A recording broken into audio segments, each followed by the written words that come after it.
విషయాలు మీతో పంచుకోదలుచుకున్నా. జనవరి 2024 1 తారీఖు కంటే ముందే నన్ను 1 తారీఖు మీ జీతాలు వచ్చినాయి. గుండెల మీద చేసుకొని చెప్పండి. తెలంగాణ వచ్చిన తర్వాత 10 సంవత్సరాలు 1 తారీఖు నాడు మీ ఖాతాలో జీతాలు పడ్డాయా? 24 జనవరి 1 తారీఖు నాడు మీ ఖాతాలో వేయడం మొదలు పెడితే ఈ రోజు వరకు ఎప్పుడైనా 1 తారీఖు నాడు మీ జీతాలు ఆగినాయా చెప్పండి. ఇది ఎవ్వరు మీరు అడగలేదే, మీ సంఘాలు అడగలే, మీరు అడగలే. ప్రతి నెల 1 తారీఖు నాడు ఈ ప్రభుత్వం కోసం, ప్రజల కోసం పనిచేసే వాళ్ళకి జీతం ఇవ్వకపోతే ప్రభుత్వం వైఫల్యం చెందినట్టే. ప్రభుత్వానికి నాయకత్వం వహించిన ఎవరి కుర్చీలున్నా వాళ్ళు విఫలం చెందినట్టే అని ఒక నైతిక బాధ్యత తీసుకొని ప్రతి నెల 1 తారీఖు నాడు మీ ఖాతాలో జీతాలు వేస్తున్నా. మీ పిల్లల చదువుల కోసం, మీ ఇళ్ళ కోసం లోన్ తెచ్చుకుంటే మీ చెక్స్ డిజైనర్ అయి మీ సిబిల్ స్కోర్ పాడైపోయి మండి పద్దుల కింద మీ ఖాతాలు మారి బ్యాంకుకి వెళ్తే మీకు అప్పు పుట్టని పరిస్థితి ఉండే. ఈరోజు రెగ్యులేట్ చేసుకుంటూ వచ్చిన కదా. ఈరోజు అవుట్సోర్సింగ్ కాంట్రాక్ట్ వాళ్ళని కూడా రెగ్యులేట్ చేయమని చెప్పిన కదా. ఒకప్పుడు పాఠశాలలో ఊడ్చుకునేది మీరే, తుడుచుకునేది మీరే, గంట కొట్టుకునేది మీరే, అవునా? నేను రాగానే అమ్మ ఆదర్శ పాఠశాల పెట్టి సంఘాలకు బాధ్యత ఇచ్చి తుడిచే పని నుంచి మీకు విముక్తి కలిగించిన కదా. టీచర్ అనేవాడు క్వాలిటీ చదివియడానికి వచ్చిన ఊడవనికే తూడవనికే గంట కొట్టనికే కాదు. మీకున్న అనుభవాన్ని పిల్లలకు ఉపయోగించాలనేది నా ఆలోచన. పిల్లల బట్టలు కావచ్చు, డైట్ ఛార్జెస్ 10 సంవత్సరాలు పెంచకపోతే నేను వచ్చి 40% పెంచిన. కాస్మెటిక్ ఛార్జెస్ 16 ఇయర్స్ పెంచకపోతే నేను వచ్చి 210% కాస్మెటిక్ ఛార్జెస్ పెంచిన పేద పిల్లలకు. ఏవేమి చేయగలమో స్కూల్స్లలో రిఫార్మ్ తీసుకొచ్చినాం. ఈరోజు మనం సెంట్రల్ కిచెన్స్ డిజైన్ చేసి ఎంత బెస్ట్ బ్రేక్ఫాస్ట్ ఇవ్వడానికి ప్రయత్నం చేస్తున్నాం. ఒకరోజు పాలు, ఇంకొక రోజు రాగి జావా, ప్రోటీన్ ఫుడ్ ఇవ్వాలని ఈరోజు మనం ప్రయత్నం చేస్తున్నాం. వాళ్ళే కాదు, 1.5 లక్ష ఉండే టీచర్లకు, లెక్చరర్స్ కూడా బ్రేక్ఫాస్ట్, లంచ్ అఫీషియల్గా మిమ్మల్ని కూడా ఇందులోనే మీరు కూడా ఉదయమే ఇంటి దగ్గర మేడం కోపం వచ్చి బ్రేక్ఫాస్ట్ పెట్టకపోతే మా సోదరులు స్కూల్కి వచ్చి తినొచ్చు అని పెట్టిన కదా. ఇవన్నీ కూడా కన్సర్న్తో, హ్యుమానిటీతో చేస్తున్నా నేను. ఇదేదో అధికారం ఉంది కాబట్టి అథారిటేటివ్ డెసిషన్స్ కావు ఇవి. ఒక మానవీయ కోణంలో ఆలోచన చేస్తున్నాం. మనిషికి సంబంధం ఉండాలి, మీద ఒక మనిషికి విశ్వాసం ఉండాలి. మానవ సంబంధాలే ఈ దేశాన్ని నిలబెట్టిన 1000 సంవత్సరాలైనా. యుద్ధాలు జరిగినా, రాజ్యాలు కోల్పోయినా మానవ సంబంధాల మీదనే జరిగినాయి కదా ఇవన్నీ. అభివృద్ధి చెందిన దేశాలు ఏవైనా ఉన్నాయంటే మానవ సంబంధాలు లేని దేశాలు ఏవైనా అభివృద్ధి చెందినా అవి నిలబడ్డాయా? ఈరోజు మానవ సంబంధాలను పునరుద్ధరించాలి. విద్యార్థులకు టీచర్ల మీద గౌరవం ఉండాలి. విద్యార్థులకు తల్లిదండ్రుల మీద ప్రేమ ఉండాలి. ఈ హ్యూమన్ కనెక్టివిటీ కోసం నేను చేస్తున్న ప్రయత్నం. ఒకప్పుడు మేము 7 మంది అన్నదమ్ములో ఒక సిస్టర్, 2-3 రాత్రికి ఇంటికి వచ్చిన రాకపోయినా మా అమ్మకి ఏదో పిల్లగాడు రేపు వస్తాడులే అనుకునేది. ఇప్పుడు మీకు ఉన్నది ఒకటే పిల్లగాడు.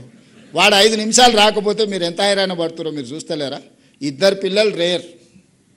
90% మేమిద్దరం మాకొక్కరు అనే స్లోగన్ వచ్చింది. మరి ఆ పిల్లల మీద మనం ఇంత ఫోకస్ పెడుతున్నప్పుడు వాడిని తీసుకొని పోయి హాస్టల్లో వేసినాం అనుకో.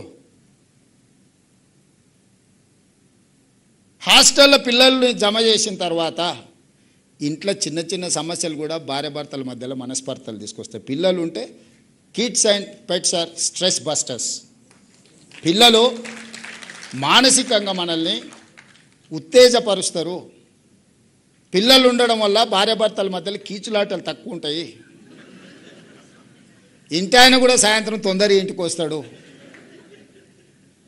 అదే పిల్లల్ని హాస్టల్లో వేస్తే ఏదో ఒక ఇష్యూ చిన్నదో పెద్ద అంతా నేనైతే మిడిల్ క్లాస్, 90% ఉన్న వాళ్ళు అందరూ మిడిల్ క్లాసే.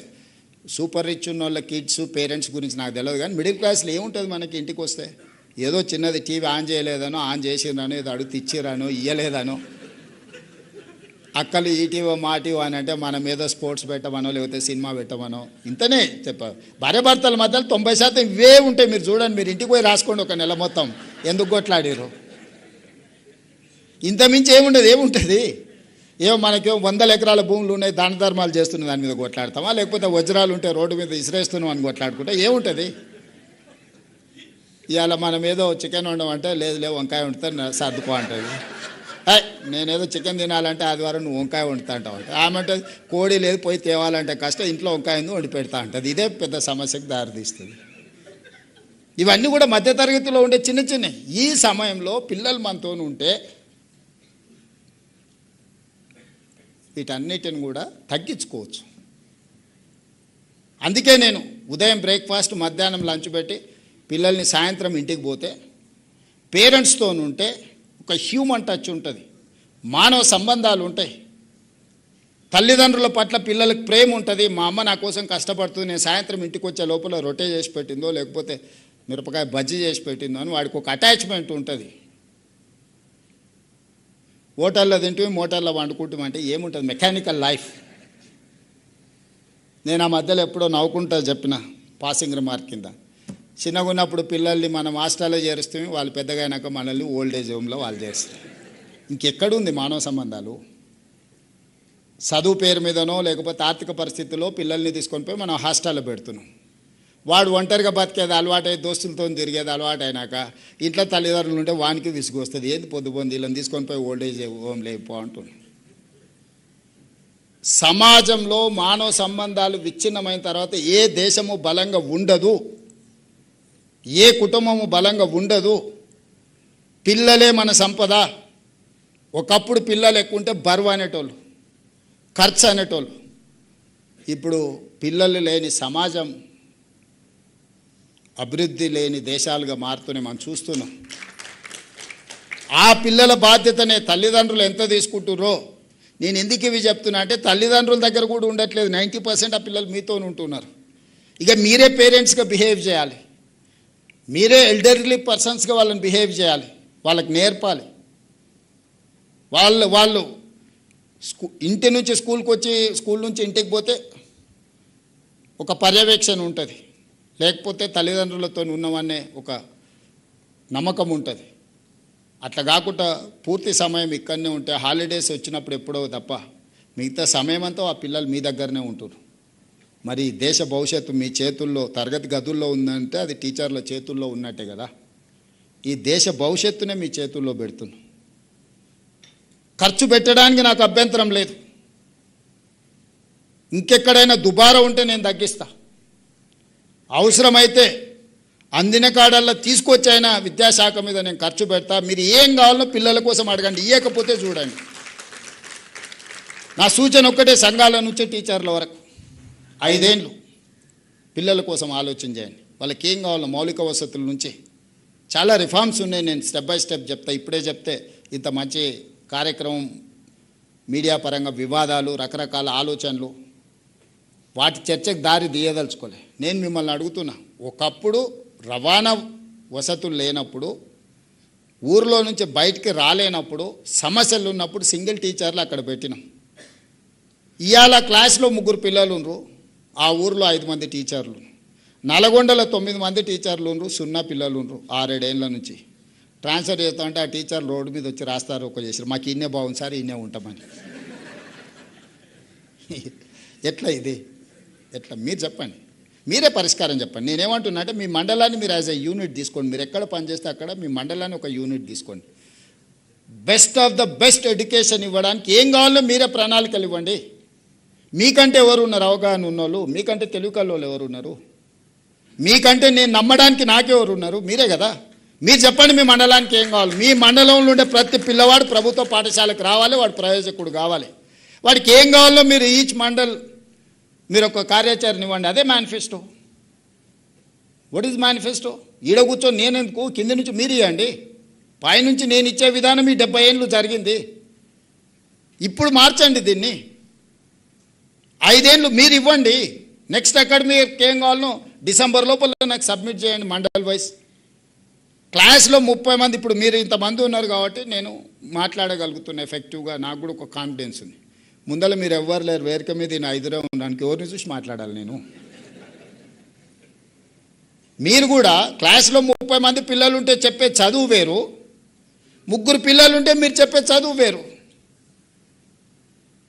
ఇక్కడ నా ప్లేస్లో మీరు ఊహించుకోండి, మీ క్లాస్లో ఉన్న 30 మంది పిల్లలే మీ ఉత్ప్రేరకాలు.